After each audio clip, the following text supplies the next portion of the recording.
There's a disturbing video on YouTube, posted on March 20th, 2011. The title is, "Don't Hurt Me, Mommy." The owner of the account was arrested and sentenced to life in prison. Now, pay attention to the woman in the video. Her name is Christine Belford. The person filming wants you to think she's mistreating her children, but when you read the comments, the amount of outrage tells you there's more to the story. And in 2007, Christine's 3 children will disappear. This is David Matusiewicz, Christine's ex-husband. On August 26, 2007, Christine lets David take the kids after he promised them a fun trip to Disney World. 2 weeks later, the children are missing, and David is nowhere to be found.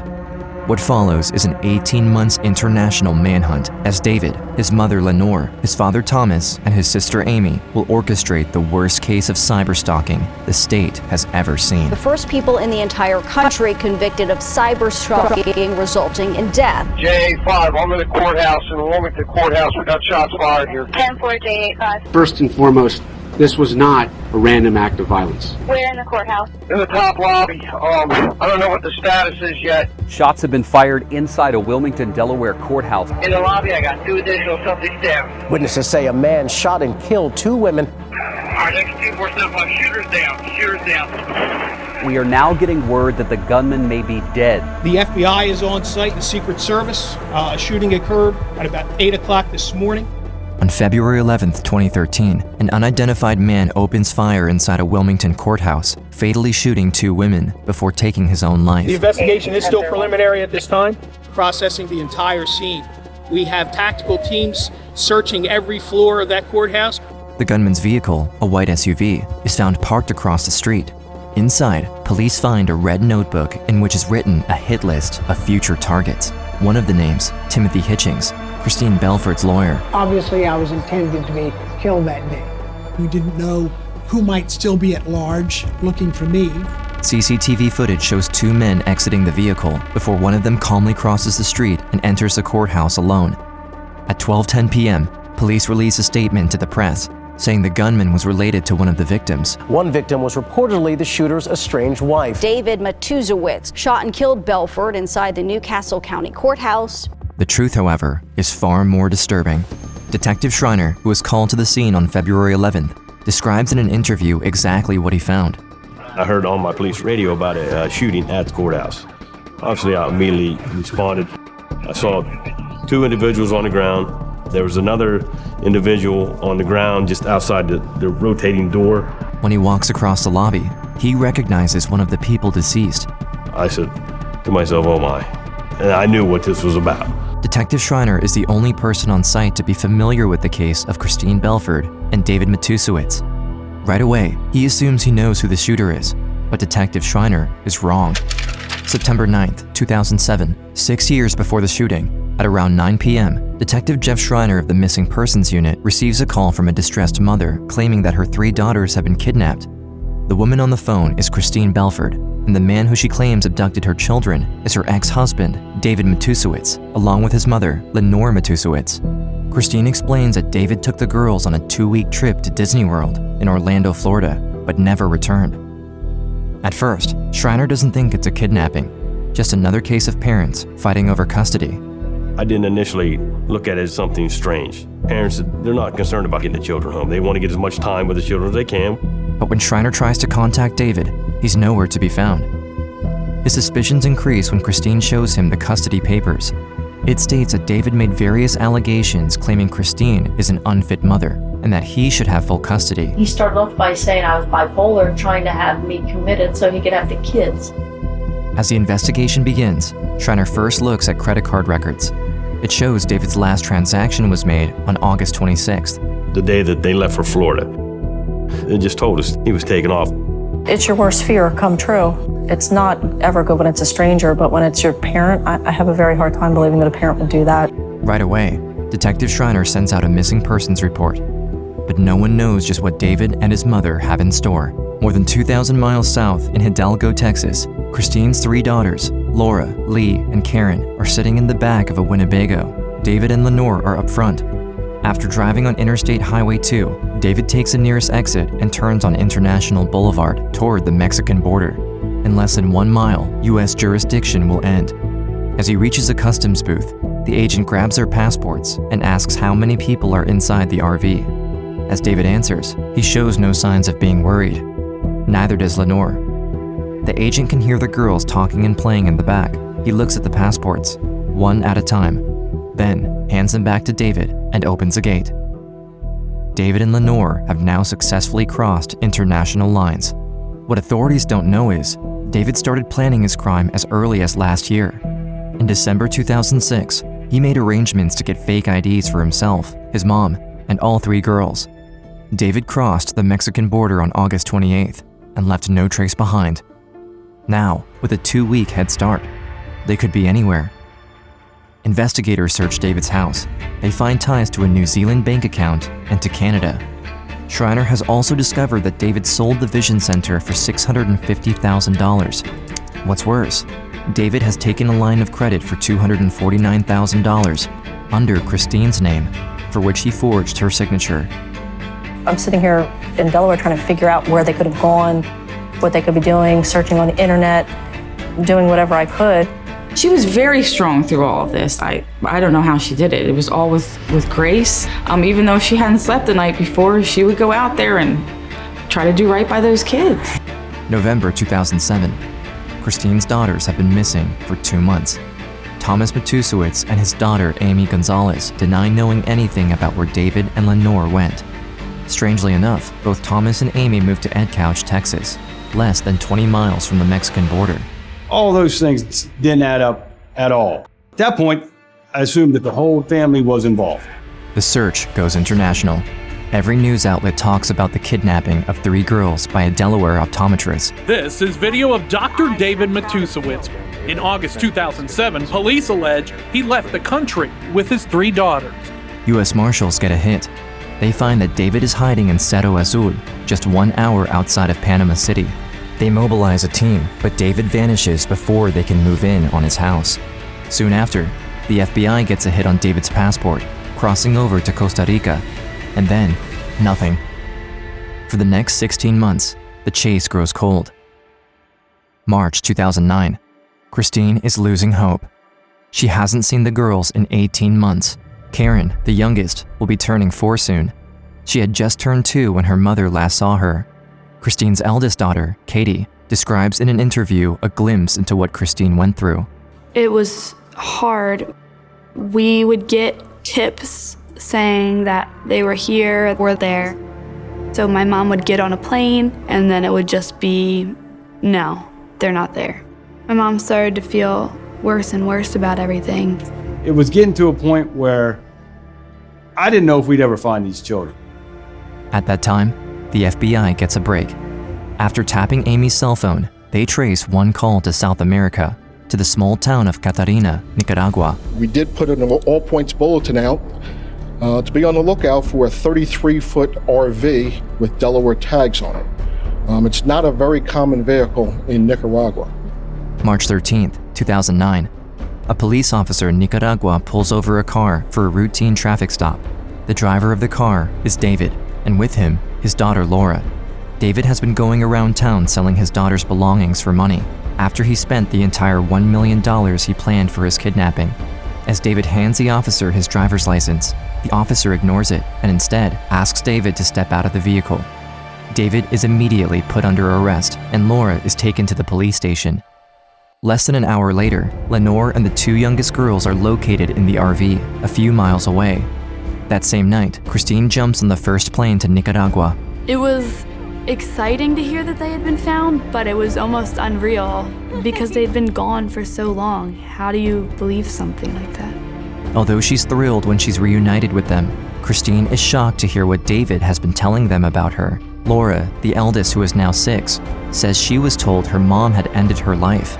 One of the most spiteful things you can say to a child is, your mother didn't love you enough to stay in this world. And it also indicates to a child who's been kidnapped, she's not coming. Help is not on the way. David pleads guilty to 1 count of international parental kidnapping and 1 count of bank fraud. He is sentenced to 4 years in prison, followed by 5 years on probation. Lenore pleads guilty to endangerment of a child and is sentenced to 18 months in jail. It was a relief to know that they were away.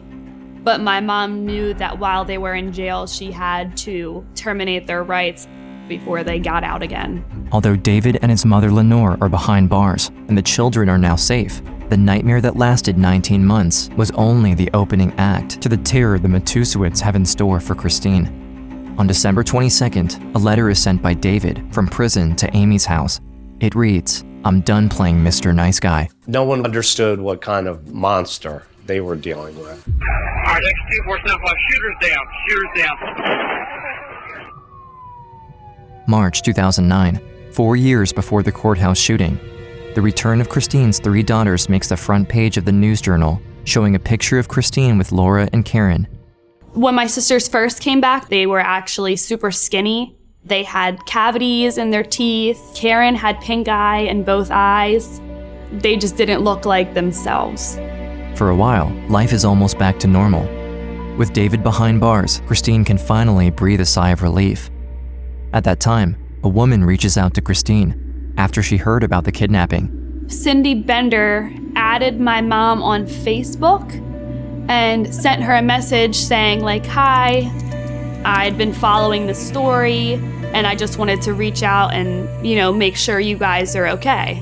She says she dated David Matusowicz in the past and understands what Christine's going through. She becomes an unlikely friend, offering a safe space for Christine to open up. My mom shared information with Cindy about the girls' schools and their grades and what sports they were playing. She would update her with pictures of the girls. I remember speaking with Christine about this, basically telling her I don't trust her and we need to watch who we're talking to. December 2009. Less than 1 month into David's sentence, a mysterious webpage begins to circulate. Its title, A Grandmother's Impossible Choice. The content is a fabrication of the Matusowicz. It details in 29 paragraphs allegations against Christine, claiming that she sexually abuses her daughter Laura. All about abuse, molestation. It's an abomination. If you knew Christine, you would never have an ounce of doubt what a great mother she was. I was shocked when I first heard the allegations. Why would they do this? After everything else they've done, why say something like this? Never did they make those allegations once before they kidnapped them. But it's just like they just keep trying. They just throw all some mud at the wall, see what sticks. I've got to stay on track, so I just keep fighting and put one foot in front of the other. But how can this website get posted when Lenore Matusowicz is sitting in a jail cell with no access to the internet? Amy Gonzalez. In a letter sent from prison to Amy's house, David gives clear directives to his sister for a variety of plots to spread the story. Amy begins mailing printouts of the website, sending it anonymously to Christine's friends and neighbors, to the schools of her children, even to her church. Christine Belford was a Sunday school teacher. She resigned her position teaching first graders about Jesus because she felt that she could put them in danger just by being there. Their goal out of all this was to make my mom look as bad as they possibly could. And they wanted to show her that they were still in control of everything. I think the campaign against my mom really started to take a toll on her. She did a very good job of hiding it from us and making at least my sisters think that everything was okay. I feel like it's like I'm always dodging a bullet. I'm tired. I'm tired. What am I going to do? It's never going to stop. He's never going to stop. Christine struggles to shield her daughters from the Matusowicz's reign of terror. Her eldest daughter, Katie, is now 16, and Laura has turned 8. Katie helps as best she can to support her mom in protecting the 3 girls. But the moment Christine has been dreading for 18 months is finally here. September 16th, 2010. Lenore Matusowicz is released from prison. Christine has a restraining order against the entire Matusowicz family, and yet... Chris frequently felt like she was being watched. She said, "I don't know if I'm just paranoid." March 20th, 2011. A friend of Christine sent her a video circulating online. The video shows Christine being stalked as someone is filming her with her children. The person is watching from inside of a car, just down the street from her house. This video is then sort of repackaged, posted on YouTube, and weaponized. The title of the video is "Don't Hurt Me, Mommy." The editing selects moments where Christine holds her daughter by the arm, as any parent would do to keep her children off the streets. Only now, with this title, Christine is meant to look abusive. I think any mom would get their kid out of the street. I think the child abuse would have been if she would have left her out in the street. They worked on Christine mentally to try to break her, to strip her of hope, to maybe say, okay, take the children. The children is my main purpose. If I wasn't here, what would happen to them? Would they go to David? Would they be in foster care? But there's been times where I'm like, should I just give up the fight? And I'm like, I can't. I've come too far. I love those children, and I have been through so much, and they have been through so much. They need me.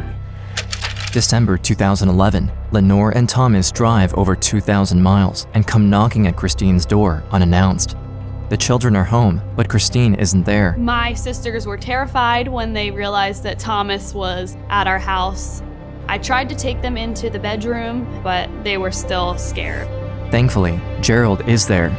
He confronts Tom and Lenore and is able to send them off, but the damage is done. When she hears what happened, Christine no longer feels safe in her own home. We got cameras put on the outside of our house. We got 3 German Shepherds. She had bats in her room, and she also had knives next to her bed. I was scared all the time. She's completely tormented by this. And you know what she does? She tries to sell her house. She knows, they know where she lives. And what happens? Hi, Chris. Hope all is well your way. Anything new going on? Email when you can give the girls a hug for me. Talk soon. Cindy. Sorry about the delay. The kids are doing well, happy in school. Nothing recent with David's family since they were around beginning of December. House is for sale, and I've had several people in to see it. What Christine doesn't know is, Cindy is also chatting online with Amy, David's sister. Hi, girl. Wanted you to know I heard from the girls. They seem to be doing well and they're excited about Halloween. They promised me pictures of them in costume, so if I get them, I will send them along so you can copy them to show Dave. Like Dave said, he'll live through me, LOL. Cindy. Please let me know you got this, and remember, they didn't come from me. Shh. Cindy, someone Christine trusts and appreciates, is going behind her back to the very people she's terrified of. It turns out that Cindy has never stopped loving David, and the two have maintained a sexual relationship virtually via email. Now that David is in prison, Cindy relays information about the girls to him through Amy. Because of Cindy's email exchange, the Matusowitz are now aware that Christine is planning to move. They arrange to get pictures taken around the property of each entry, each window, each camera installed. David will be released in 4 months, and they're planning a home invasion.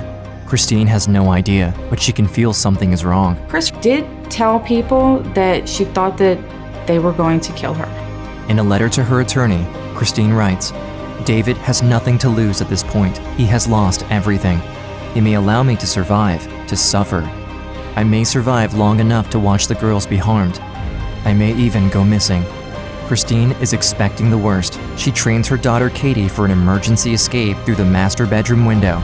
If any of the Matusowitz come knocking, Christine would hold them off downstairs, while Katie is to gather the 3 girls, run up the stairs, and lead them out the window, where a rope ladder awaits. When we knew David was getting ready to get out of jail, my mom was getting super anxious. She always wanted us in the house, or if we were out, she wanted to know exactly where we were, who we were with. April 13th, 2012. David is released from federal prison.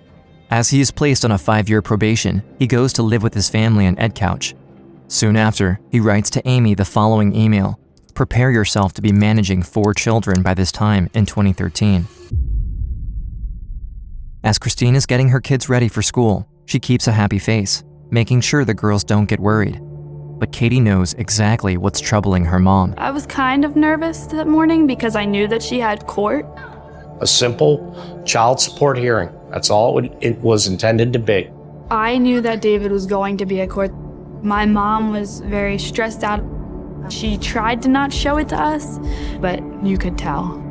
I asked her, "Do you want me to go to court with you, Chris? I'll go. I'll take the day off work." But Christine declines, as she is already planning to go with her friend Beth. At approximately 7:55 a.m., Christine pulls into the parking lot of the Newcastle County Courthouse and walks up to meet her friend at the entrance. Inside, the front lobby is filled with security guards, employees, and civilians. After passing first through the rotating door, Christine walks to the metal detectors, followed closely by her friend Beth. Before she can recognize his face, a man takes out a gun, points it at her chest, and pulls the trigger. I'm in the courthouse. We're in the courthouse. We got shot charges. 10-4-8-5. We're in the courthouse. In the top lobby.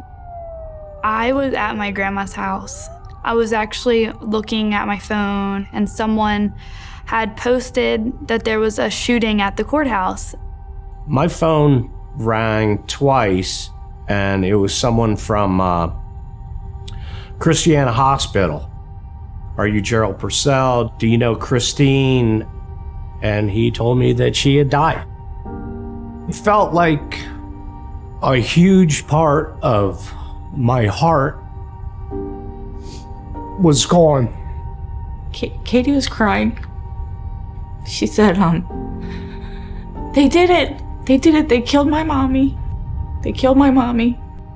Christine was shot and killed. Her friend, Beth Mulford, was also killed. 2 security guards were also wounded in an exchange of gunfire. The shooter was struck as he attempted to exit the building. He then turned the gun on himself. Detective Schreiner, who is called to the scene, discovers Christine on the floor of the lobby. He's convinced the shooter is David, but Schreiner is wrong. Once I observed the body, the next reaction I had was, oh my God, it's not David. The shooter is actually David's father, Thomas Matusewicz. Where's David? Securing him became the top priority because shooting Christine in the courthouse was not the end of their plan. I was crying and confused, but my first thought was to go get my sisters. Right away, police try to locate the 3 daughters, Laura, Lee, and Karen, as Schreiner knows David or any other member of the Matusewicz clan will go after them next. State troopers race to their schools, hoping to find them in time. All 3 girls are to be put in protective custody. Moments after the attack, David is spotted inside the building and put under arrest. He denies knowing anything of what his father did. Yet, when he's told of his death, David doesn't show any emotion. The girls are found and brought to a safe house, awaiting transfer to an undisclosed location. I got to go into a room where my sisters were. I didn't know that that would be the last time that I would see them. Lenore and Amy are brought in for questioning. Both obviously deny having any knowledge of Thomas's plan. Apart from the white SUV in the courthouse parking garage, the FBI searches the house and Ed couch and collects thousands of pieces of evidence. The Matusewicz may have succeeded in eliminating their target, but their plan is far from over. Even with Thomas dead, David arrested, and with Christine gone, Amy and Lenore are left behind to carry out the last phase of their plan. There was only one way to stop them, and that was to put them away forever. February 13th, just 48 hours after the shooting, Amy Gonzalez sends out a petition for custody of the kids. She's sending a petition to a courthouse that hasn't even been reopened yet after the killing. February 21st, 10 days after the shooting, Lenore Matusewicz appears on a podcast episode series where she defends her husband Tom. Her attempt to salvage the situation as well as to clear her name comes off most disturbing. He would never hurt his family. The meningioma, the tumor, changed him. Tom wasn't behaving normally for the longest time. He told me he wouldn't bring his guns. Tom didn't plan any of this. He was planning a Reuben sandwich party. We already have the fresh corned beef and the sauerkraut. And my husband loves to eat. He was an adoring husband, father, grandfather, uncle, son-in-law, brother-in-law. But the worst part comes when she reiterates the allegations of abuse against Christine. Shameless and vile, she attacks the woman who can no longer defend herself, and she does so by speaking on Laura's behalf. And then she said, I have to do things to Mommy. It's a big secret. If I ever tell Mommy's going to be in trouble, I don't want my Mommy to go to jail. She said that Mommy taught them all about the G-spot when they were in the bathtub. August 18th, 2013, Prosecutors bring their indictments in front of a grand jury. Right away, Lenore and Amy are arrested. No comments. Why? June 11, 2015, the trial begins. The first ever case of cyberstalking resulting in murder. The evidence against the Matusowicz is overwhelming. Over 600 items collected by the FBI, multiple handguns, thousands of rounds of ammunition, pictures of Christine's house with security cameras circled, emails uncovered proving the Matusowicz were using third parties to get information, like Cindy Bender and Courtney Emerson, another one of David's mistresses. All of which led to the inescapable conclusion that they were prepared to commit an act of violence against Christine Belford. The most disturbing of all might be a printed version of the Serenity Prayer. Lord, grant me the serenity to accept the things I cannot change, the courage to change the things I can, and the wisdom to hide the bodies of those people I had to kill because they pissed me off. But with all the evidence brought up against them, David, Lenore, and Amy are stoic. Their defense: Christine was an abusive mother, and they did what they had to protect David's 3 daughters.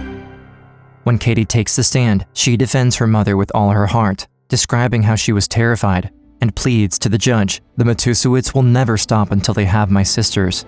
Katie is now 20 years old. She hasn't seen Laura or any of her sisters in 2 years. She's worried the Matusowicz will convince the jury that her mother was abusive and that they will succeed. Katie is horrified at the thought that they could get the girls back. The Matusowicz are relentless. They were methodical, highly organized, and ruthless. There is only one thing that could bring them down. The one person they never expected could testify against them. The Matusowiczes create a story that only Laura can rebut. On June 22nd, Laura, who is now 13 years old, takes the stand.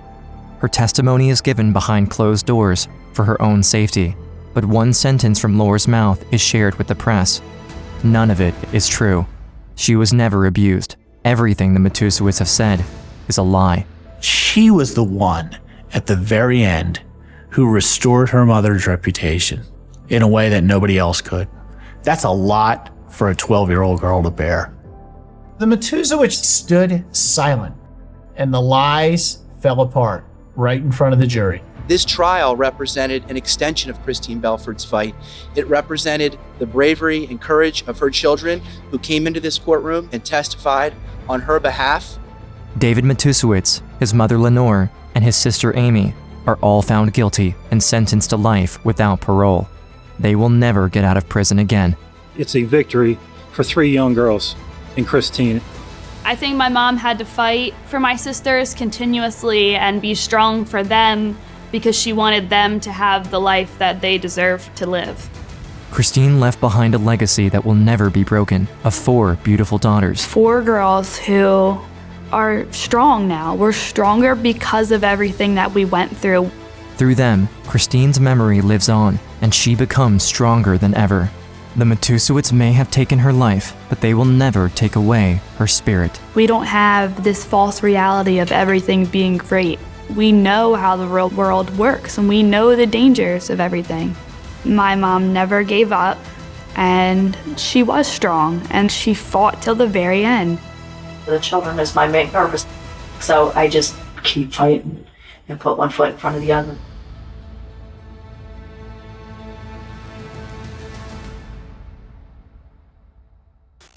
I don't really have very many friends, but the friends I do have, I'm very loyal to. So even losing one is a heavy blow for me. This man was the last person to see 19-year-old Lee Porter before she disappeared. He claims he's a worried friend, and he goes on TV to plead for her safety.